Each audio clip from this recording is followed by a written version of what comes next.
قرآني نبض حياتي، قرآني طهر ذاتي، قرآني عصمة أمري، قرآني طوق نجاتي. اعوذ باللہ من الشیطان الرجیم، بسم اللہ الرحمن الرحیم۔ آج کے لیکچر میں ہم انشاءاللہ تعالیٰ سورہ صف کی آیت نمبر 7 سے گرامیٹیکل انالیسس شروع کر رہے ہیں، اور ایک مختصر آیت ہے، اور آج بھی میرے ساتھ سید احمد صاحب اور محمد اکرم صاحب موجود ہیں۔ تو آیت کی طرف چلتے ہیں جی۔ ایک مختصر آیت، اللہ تعالیٰ نے ارشاد فرمایا کہ وَمَنْ أَظْلَمُ مِمَّنِ افْتَرَىٰ عَلَى اللَّهِ الْكَذِبَ وَهُوَ يُدْعَىٰ إِلَى الْإِسْلَامِ وَاللَّهُ لَا يَهْدِي الْقَوْمَ الظَّالِمِينَ۔ تو صحیح صاحب آئیں جی، وَمَنْ أَظْلَمُ پہ بات کرتے ہیں۔ جی، واو استنافیہ ہو گیا تو جملہ مستانفہ بن رہا ہے، لا محل لہا من الاعراب۔ جی، من کیا ہے؟ من موصولہ، من موصولہ تو پھر ٹھیک ہے آپ کریں، بعد میں دیکھ لیتے ہیں، کیونکہ من موصولہ جب آپ بنائیں گے نا تو موصولہ اور صلہ کو ملا کر آپ کو پھر مبتدا بنانا پڑے گا، ٹھیک ہے، اور پھر اس کی خبر لانی پڑے گی، بس یہ بات ذہن میں رکھیے گا۔ تو موصولہ بنا کر دیکھ لیتے ہیں۔ من موصولہ، ازلم، ازلم صلہ، ازلم صلہ، ازلم کیا صیغہ کون سے؟ مذکر غائب، واحد مذکر غائب کا صیغہ، یعنی آپ باب فعال میں لے کے آ رہے ہیں اسے۔ ظلم یعنی ازلمہ، تو ازلمہ ظلم کرنا تو نہیں ہوگا نا، پھر وہ تو ظلمہ یظلم ہوتا ہے، ظلم کرنا، وہ ازلم ہوتا۔ یہ افعلا کے وزن پہ لے کے آئیں تو ازلمہ یعنی ظلم کروانا شاید ہوگا اس کا مطلب، اگر متعدی کے پیٹرن پہ دیکھا جائے۔ یہ ازلم اصل میں افعل تفضیل کا صیغہ ہے، افعل تفضیل کا صیغہ ہے۔ جب یہ صیغہ اسم تفضیل بن گیا تو اب من کو آپ موصولہ نہیں بنا سکیں گے۔ من اسم استفہام مبتدا محلاً مرفوع، خبر آ رہی ہے اس کی ازلم، صیغہ اسم تفصیل، اور یہ جملہ پھر مبتدا اور خبر سے مل کر پھر جملہ مستانفہ بن جائے گا۔ جی، تو ازلم صیغہ اسم تفضیل، اور گرامر والے اس کو بھی پھر کرتے ہیں جی، یہ بھی چونکہ صفت کا صیغہ ہے تو اس کے اندر بھی ہوا کی ضمیر جو ہے اس کا فاعل ہے، ٹھیک ہے، اور پھر یہ شبہ جملہ بن کر خبر بنے گا، لیکن ہم اس سے بچ رہے ہیں۔ تو ازلم کے بعد آ رہا ہے مم من، من حرف جر، من جو ہے موصولہ۔ اس کے بعد آ رہا ہے جی افطرا۔ افطرا آپ نے سے کیوں پڑھا، حالانکہ اس الف پر تو کچھ بھی نہیں لکھا ہوا؟ ہاں جی، وہ اگر تو عین کلمہ پر پیش ہو جی جی، پھر اس پہ زبر پڑی جاتی ہے الف پر، ٹھیک ہے، ادروائز یہ پڑی جاتی ہے۔ صحیح، یعنی آپ نے اس کو الگ الگ پڑھا ہے، مم من افطرا، اور ملا کر پھر مم من افطرا۔ وہ تو ہو گیا نا کہ مم من کے نون ساکن کو ملانے کے لیے زیر دی گئی ہے، اوکے ہو گیا۔ تو گویا یہ افطرا تھا اصل میں۔ میرا سوال یہ تھا کہ افطرا تھا تو افطرا آپ نے کس وزن پہ بنایا اس کو؟ جی اکرم صاحب آپ تو باب افتعال، باب افتعال، باب افتعال مادہ فارا یا، باب افتعال کہتی ہے تو تا تو اس کی باب افتعال کی تا ہے، تو فارا یا مادہ ناقص یائی، افطرا یفتری افتراءن۔ فارا یا مادے کو خان صاحب نے باب افتعال میں ذکر کیا ہے، افطرا یا یفتریو اوریجنلی افترائن، اور پھر چینجز کے بعد افطرا یفتری افتراءن۔ اس کے معنی ہوتے ہیں جی اہتمام سے بے بنیاد بات کہنا، کیونکہ باب افتعال کی خاصیت ہے نا اہتمام ہونا، تو اہتمام سے بے بنیاد بات یعنی پورا اس کا پلان کرنا، ٹھیک ہے، یعنی بات گھڑنا۔ تو گویا بات گھڑی جائے گی وہ پورے اہتمام سے ہی کی جائے گی۔ اور سورہ انعام کا انہوں نے ریفرنس دیا ہے کہ وَمَنْ أَظْلَمُ مِمَّنِ افْتَرَىٰ عَلَى اللَّهِ كَذِبًا، اور یہاں پر ہمارے لیے جو ہے وہ آیت میں تھوڑی سے الفاظ جو ہیں وہ تبدیل ہوئے ہیں کہ مَنِ افْتَرَىٰ عَلَى اللَّهِ الْكَذِبَ۔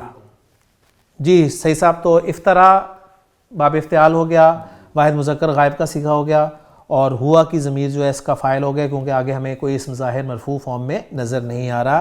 تو افطرا اس نے گھڑا، لفظی ترجمہ، ٹھیک ہے، اس نے گھڑا۔ کیا گھڑا؟ مفعول چاہیے، مفعول منصوب ہوتا ہے، منصوب اسم کون سا ہے؟ الکذبہ، وہ مفعول بھی ہو گیا۔ کس پر گھڑا؟ اللہ، اللہ پر گھڑا، متعلق ہو گیا، متعلق مقدم ہو گیا، تھوڑا زور پیدا ہو گیا، ٹھیک ہو گیا نا۔ تو افطرا فعل اپنے فاعل اللہ متعلق اور الکذبہ مفعول بہ سے مل کر جملہ فعلیہ خبریہ ہو کر صلہ، لا محل لہا من الاعراب۔ من موصولہ، من موصولہ اپنے صلے کے ساتھ مل کر مجرور، محلاً مجرور حرف جر من کی وجہ سے، اور من حرف جر اپنے مجرور کے ساتھ مل کر متعلق ازلم، کیونکہ وہ جو 8 چیزیں جن کے متعلق ہوتا ہے اس میں ایک اسم تفضیل بھی ہوتا ہے. ٹھیک ہو گیا نا. اور اس کی بات میں آپ کو سامنے پہلے کر چکا ہوں کہ صیغہ اسم تفضیل اپنے فاعل ہوا کی ضمیر اور متعلق سے مل کر شبہ جملہ ہو کر خبر, اور من مبتدا استفہامیہ جو ہے وہ اپنی خبر کے ساتھ مل کر جملہ اسمیہ بن گیا. ٹھیک ہے, اور جملہ اسمیہ مستانفہ ہو گیا. من ازلم, کون بڑا ظالم ہے, کون زیادہ ظالم ہے, کس سے, اس سے جس نے جھوٹ باندھا اللہ پر, جس نے اہتمام سے جھوٹ باندھا اللہ پر. ٹھیک ہے, ماشاءاللہ جی. وَهُوَ يُدْعَى إِلَى الْإِسْلَامِ, یہ جملہ جو ہے بیچ میں اس کو بھی انالائز کریں جی اکرم صاحب. واو حالیہ, واو حالیہ, حالانکہ ماشاءاللہ آپ حالانکہ ساتھ ترجمہ کرنا چاہ رہے ہیں. حالانکہ ہوا یدعا فعل مجہول ہے. ہوا کو بتائیں, ہوا کیا ہے؟ ہوا اس کا مبتدا بن جائے گا. ہوا مبتدا بن گیا, کیوں؟ ضمیر مرفوع منفصل ہے تو یہ مبتدا بن کے ہی آئے گی, ظاہر بات ہے جی. اب خبر چاہیے ہمیں. یدعا جو ہے وہ فعل مجہول ہو جائے گا. یدعا فعل مجہول مضارع مجہول, کیسے پتہ چلا آپ کو؟ علامت مضارع یا, علامت مضارع یا پیش والی اور عین کلمہ زبر والا تھا, تو آپ نے کہا جی یہ مجہول ہے. ٹھیک ہو گیا نا, ماشاءاللہ جی. یعنی دعا یدعو بلانا, دعا یدعو بلانا, اس سے پھر دعیا یدعا بلایا جانا. کلیئر ہو گیا نا. مصدر دونوں کا ایک ہی ہوتا ہے, چاہے مجہول ہو چاہے معروف ہو, مصدر ایک ہی استعمال ہوتا ہے. یہ بات اچھی طرح ذہن میں رکھیے گا. یدعا میں نائب الفاعل, یدعا ظاہر بات ہے جب فعل مجہول آئے گا تو اس کا آپ نے نائب الفاعل ڈھونڈنا ہے. وہ بھی ضمیر کی صورت میں ہو سکتا ہے یا اسم ظاہر ہو سکتا ہے, آگے کوئی مرفوع نہیں ہے تو یدعا کے اندر ہوا کی ضمیر کو ہی اس کا نائب الفاعل قرار دیں گے. یدعا فعل مجہول اپنے نائب الفاعل ہوا کے ساتھ مل کر خبر بن رہا ہے ہوا مبتدا کی, اور وہی ہوا جو یدعا کے اندر ہوا ہے وہی عائد ہے جو کہ ہوا کی طرف لوٹ رہی ہے ضمیر, تو بالکل میچ بھی ہو گیا. الی الاسلامی جار مجرور متعلق یدعا فعل کے, تو یدعا کیا ترجمہ کریں گے؟ اسے, حالانکہ اسے بلایا جاتا ہے. پہلے سمپل اس کا ترجمہ, یدعا اسے بلایا جاتا ہے الی الاسلامی اسلام کی طرف. اب اس کو خبر بنا دیں گے ہوا کی, وہ اس کو بلایا جاتا ہے اسلام کی طرف, اور پھر واو حالیہ لگا کر حالانکہ اس کو تو اسلام کی طرف بلایا جاتا ہے. تو جملہ اس میں زور آ گیا نا, تو یہ تو لفظ نے اس طرح زور پیدا کر دیا. حالانکہ اس کو تو اسلام کی طرف بلایا جاتا ہے, اس کو تو اسلام کی طرف دعوت دی جاتی ہے. اور اسے بڑھ کر ظالم کون ہوگا جس نے اللہ پر جھوٹ باندھا حالانکہ اسے اسلام کی طرف دعوت دی جاتی ہے. کلیئر ہو گیا جی. اور یہ جملہ آپ نے حال قرار دیا تھا تو محلاً منصوب ہو جائے گا. کلیئر ہو گیا. اور یہ کس کا حال بنے گا؟ ظاہر بات ہے افتراء کے اندر جو ہوا کی ضمیر ہے اسی کا حال بنے گا, کیونکہ اس کا حال ہے نا, کیونکہ اسے دعوت دی جاتی ہے اسلام کی طرف. سمپل جملہ واللہ لا یہدی القوم الظالمین, بالکل جس طرح پچھلی آیت میں جملہ آیا تھا واللہ لا یہدی القوم الفاسقین, سیم جملہ ہے. تو اسے جلدی سے ہم کور کر دیتے ہیں جی. اللہ اس میں جو ہے وہ مبتدا بن گیا, اور لا یہدی القوم الظالمین جو ہے خبر ہے, اور یہدی فعل ہے, اور فاعل اس کا ساتھی ہے القوم الظالمین موصوف صفت. ٹھیک ہے, مل کر یہ مفعول بھی بن گیا, اور یہ جملہ اسمیہ تو واو استنافیہ قرار دے دیں, مسئلہ ہی حل ہو جائے گا. تو جملہ مستانفہ بن گیا اور لا محل لہا من الاعراب ہو گیا. اس میں ایک پوائنٹ آپ کو اعراب القرآن کی جو کتابیں ان میں لکھا ہوا ملے گا کہ یہاں پر جو من اس میں استفہام ہے نا, اس کے معنی النفی, اس کے معنی نفی کے ہیں. ٹھیک ہے نا, یعنی لا احد, کوئی ایسا نہیں ہے. بات سمجھ میں آ گئی؟ تو اس کو یعنی من استفہامیہ کو نفی کے معنی میں لیا گیا ہے. تو یہ بس ایک پوائنٹ تھا اس حوالے سے. ویسے مطلب گرامیٹیکلی ہمیں کوئی اس کی ضرورت نہیں ہے, لیکن یہ بتایا گیا کہ من یہاں پر نفی کے معنی میں. تو الحمدللہ جی آیت نمبر ہماری 7 مکمل ہو گئی ہے. تو چلتے ہیں اب آیت نمبر 8 کی طرف. یریدون لیطفئوا نور اللہ بافواہہم واللہ متم نورہ ولو کرہ الکافرون. جی یریدون فعل مضارع, اونا سمپل جمع مذکر, جمع مذکر, یا لگی ہوئے تو غائب, جمع مذکر غائب, سیکھے پہچانے, واو فاعل, را واو دال مادہ, باب فعال, ارادہ یریدو ارادتاً ارادہ کرنا, یریدونا وہ چاہتے ہیں, وہ ارادہ کرتے ہیں, فعل اور فاعل ہو گیا. کیا چاہتے ہیں؟ لیطفئوا, لام کئی, جی یطفئوا جمع مذکر غائب مضارع, مضارع معروف, تا فا حمزہ اس کا مادہ, تا فا حمزہ مادہ آپ بول رہے ہیں, اور لیطفئوا کو آپ نے شروع کیا ہے لام کو لام کئی کہہ کے, تاکہ کا ترجمہ کریں گے, اور لام کئی جو ہے یہ فعل مضارع کو خفیف کرتا ہے یعنی منصوب کرتا ہے, اور جو جمع نون اعرابی والے سیغے ہوتے ہیں یعنی ان کا نون ڈراپ ہو جاتا ہے. تو یہ اصل میں تھا یطفئون. تو یطفئون کا آپ نے نکالا کہ یا علامت مضارع یا پیش کے ساتھ تھی تو یہ باب افعال بنا. ٹھیک ہو گیا نا, کیونکہ نہ مجہول بن رہا ہے, نہ تفعیل ہے, نہ مفعول ہے, تو باب افعال ہے. تو مادہ کیا آپ نے نکالا, طافا حمزہ. باب افعال میں گیا تو اطفأ یطفئ اطفاءً, اس کے معنی بجھانا.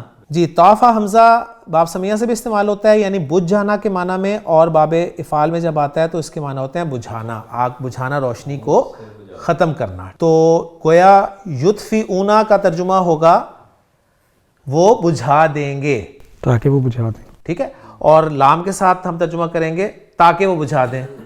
ٹھیک, اب دیکھیں تھوڑا سا آپ خود دیکھیں گے نا, یریدون وہ چاہتے ہیں تاکہ وہ بجھا دیں, کوئی بات بن نہیں رہی, پھر مزید اس پہ بات کریں گے. بہرحال ابھی ہم اسے لے کے چلتے ہیں. جی لیطفئوا, تاکہ وہ بجھا دیں. کس کو بجھا دیں؟ نور اللہ. نور اللہ کو, مضاف مضاف الیہ, اللہ کے نور کو, اللہ کی روشنی کو. کس کے ساتھ بجھا دیں؟ بِأَفْوَاهِهِمْ. بِأَفْوَاهِهِمْ. با حرف جر ساتھ کے معنی میں, افواہ مضاف, اور ہم جو ہے ضمیر مجرور متصل. ہم تھی اصل میں, ہم کیوں آئی؟ کیونکہ پیچھے زیر تھی. ٹھیک ہے نا. تو افواہ جو ہے یہ فمن کی جمع ہے. فمن منہ کو کہتے ہیں, اور اس کی اعرابی 3 حالتیں ہیں, فو فا فی, یا فمن فمن فمن. ٹھیک ہو گیا نا. تو فو کی جمع افواہ. تو افواہہم ان کے منہ, اور بی افواہہم اپنے منہوں کے ساتھ, کیونکہ وہ بجھا دینا تو اپنے منہوں کے ساتھ ہی بجھائیں گے وہ, اور منہ سے بجھانا مطلب پھونکوں سے بجھانا ہی مراد ہے نا. ٹھیک ہو گیا. تو یہاں تک اگر ہم دیکھیں تو گویا جملہ یوں ہوا کہ یطفئ فعل اپنے فاعل, اپنے مفعول بہ اور اپنے متعلق سے مل کر جملہ فعلیہ خبریہ ہو کر یہ لام کئی کی وجہ سے تو ہوا منصوب. لیکن لام کئی کے بعد آپ کو پتہ ہے ایک ان محذوف ہوتا ہے, ان محذوف ہوتا ہے, اور وہ ان جو ہے اصل میں ان خفیف کرتا ہے. خفیف کرتا ہے, بالکل.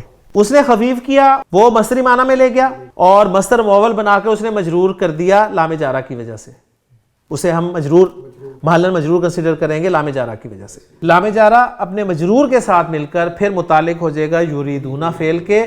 اب اس کا ترجمہ اگر ہم اب کرنا چاہیں نا تو کچھ یوں بنتا ہے کہ وہ اللہ کے نور کو اپنے منہ سے بجھانے کے لیے چاہتے ہیں.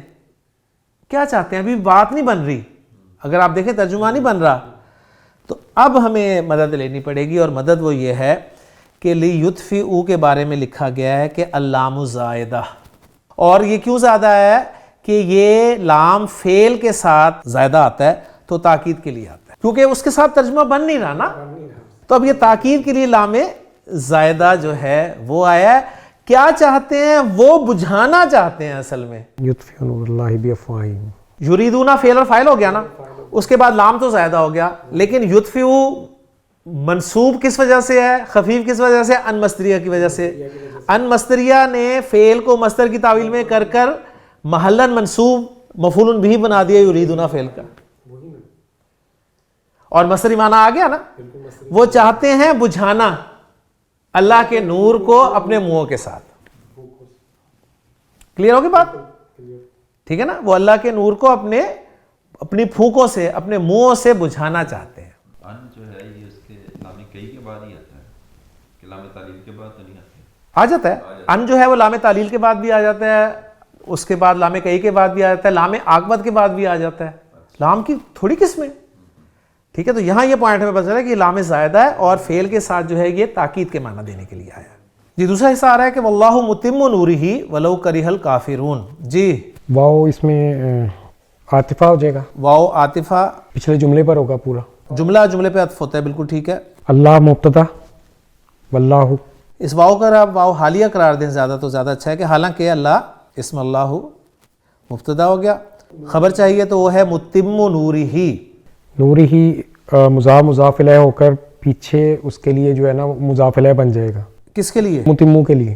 اچھا ٹھیک ہے. متمو یعنی مضاف ہے, مضاف ہے, اور نوری ہی جو ہے پھر ایک مضاف الیہ کنسٹرکشن ہے. ٹھیک ہے, یہ یعنی پیچیدہ مرکب اضافی کنسٹرکشن ہوگی. تو متم لفظ کے بارے میں ذرا تھوڑا سا بتا دیں, یہ کیا ہے؟ یہ باب فعال سے آیا. میم پیش کے ساتھ جب بھی آ جائے نا, میم پیش کے ساتھ آئے تو مشتق کا صیغہ نکلے گا. کوشش کریں اسم الفاعل, اسم مفعول, اسم ظرف کے طور پہ بھی آ سکتا ہے, ٹھیک ہے نا. تو اسم الفاعل یا اسم مفعول, تو متم اسم الفاعل ہے, اسم الفاعل ہے, تو اور مزید فی کا ہی ہوگا, مزید فی کا ہے بالکل. باب فعل تا میم میم مادہ, اور باب فعل میں آیا تو اتمما یتمم اتمامن, اتمام سے آپ کو اس کے معنی آ جائیں گے پورا کرنا, تمام کرنا. اس سے پھر متمن پورا کرنے والا, تو اس کا وہ اعراب ہلکا ہو گیا مضاف کی وجہ سے. جی جی, مضاف ہونے کی وجہ سے اس کا اعراب ہلکا ہو گیا, اور یہ بن گیا آپ کا متمو. اور نوری ہی جو ہے یہ ہم جیسے پہلے انالائز کر چکے ہیں, تو یعنی اللہ مبتدا متم نوری ہی خبر, اس سے مل کر جملہ اسمیہ ہو کر یہ حال بن گیا, محل منصوب قرار دیا جائے گا, ٹھیک ہو گیا. حالانکہ اللہ اپنے نور کو پورا کرنے والا ہے. واو پھر اس کا عاطفہ ہو جائے گا. جی, واو عاطفہ ہو گیا. اچھا, یہ اللہ متم نوری ہی جو ہے یہ حال کس کا ہوگا؟ یہ حال یریدون جو فعل ہے اس کے فاعل کا حال ہے. واو پھر عاطفہ لو. واو کو ادھر یہاں پر انہوں نے پھر حال کے لیے کہا ہے کہ واو الواو للحال ایزن, یہ واو جو ہے یہ بھی حال کے لیے ہے. اور ولو اور لو جو ہے یہ شرطیہ ہے, ٹھیک ہو گیا. لو کریہ الکافرون, کریہ یکرہ ناپسند کرنا, اور کریہ فعل, اور الکافرون جو ہے ہوا کی ضمیر اس کے اندر ہی ہے, تو الکافرون مرفوع نہیں آ رہا. ہاں دیکھا نا, صیغہ نمبر 1 آ گیا تو اس کا فاعل آگے آ سکتا ہے, اور آپ نے مرفوع اسم دیکھنا ہے تو الکافرون مرفوع اسم ہے, تو الکافرون کریہ کا جو ہے فاعل ہو گیا, کریہ فعل اپنے فاعل کے ساتھ مل کر جملہ فعلیہ ہو کر شرط ہو گیا. جواب شرط محذوف ہے. اب جو شرط محذوف ہے وہ جو سیاق ہے اس سے ہمیں پتہ چل رہا ہے لو کریہ الکافرون نور اللہ, اگر کافر اللہ کے نور کو ناپسند کریں تو فاللہ متمہ, اللہ اس کو مکمل کر کے رہے گا. تو گویا فاللہ متمہ یعنی اللہ متمہ جملہ اسمیہ کو جواب شرط محذوف مانا گیا ہے. یہ ایک رائے ہے, اور بھی اس کے علاوہ بھی نکل سکتے ہیں, لیکن جو میرے سامنے اس میں یہ بات کی گئی ہے. اور فا اس لیے داخل کی گئی ہے جواب شرط پہ کہ جواب شرط اگر جملہ اسمیہ ہو تو اس پر فا ضرور داخل ہوتا ہے. اچھا, اب یہ جملہ یہ بھی حال بن رہا ہے, جیسے کہ واو کو حالیہ قرار دیا گیا ہے, تو پھر ہم اس جملے کو بھی محلاً منصوب مانیں گے, ٹھیک ہو گیا. تو الحمدللہ جی یہ آیت بھی ہماری مکمل ہوگی. ذرا اس پہ ایک نظر پھر ڈال لیں کہ یریدون لیطفئوا نور اللہ بافواہہم واللہ متم نورہ ولو کریہ الکافرون. اچھا, یہاں پر جو سب سے آسان ترکیب تھی نا وہ میں نے آپ کے سامنے رکھ دی تھی لیطفئوا کے بارے میں, یعنی اسلام کو زیادہ قرار دے دیں آپ کہ فعل کی تاکید کے لیے آیا تو بہت آسان کام ہو گیا. تو ایک رائے انہوں نے جو دی ہے درویشی صاحب نے وہ یہ دی ہے کہ یہ لام تعلیل ہے, یعنی زائدہ نہیں ہے, اور مفعول اصل میں جو ہے نا وہ محذوف ہے. ہم نے تو لام کو زائدہ قرار دے کے اسے مفعول بنا دیا تھا نا, انہوں نے کہا کہ نہیں یہ لام تعلیل کے لیے, یعنی وجہ بتانے کے لیے آیا ہے, اور مفعول جو ہے وہ محذوف ہے, اور وہ یہ ہے کہ یریدون ابطال القرآن, ابطال القرآن یعنی وہ قرآن کا باطل کرنا, قرآن کا ابطال چاہتے ہیں, اور اس کی وجہ انہوں نے آگے بیان کر دی لیطفئوا نور اللہ بافواہہم, ٹھیک ہے نا, یعنی وہ قرآن کا ابطال چاہتے ہیں تاکہ وہ اللہ کے نور کو اپنے منہوں سے بجھا دیں. تو یہ ذرا لمبی تھوڑی سی ہو جاتی ہے توجیہ, اور وہ آسان ہے کہ لام زائدہ لتاکید اور ان مصدریہ کی وجہ سے اسے فعل کو جو ہے ہم مانیں گے خفیف, اور اس کو مفعول بھی ہم بنا دیں گے کہ وہ یہ چاہتے ہیں. تو الحمدللہ جی 2 آیات ہم نے اپنے اس لیکچر میں مکمل کر لی ہیں. لیکچر کا وقت مکمل ہو گیا ہے, تو انشاءاللہ تعالیٰ اگلے لیکچر میں اگلی آیات کے ساتھ آپ سے ملاقات ہوگی. سبحانک اللہم و بحمدک اشہد ان لا الہ الا انت استغفرک واتوب الیک. قرآني نبض حياتي، قرآني طهر ذاتي، قرآني عصمة أمري، قرآني طوق نجاتي. قرآني نبض حياتي، قرآني طهر ذاتي، قرآني عصمة أمري، قرآني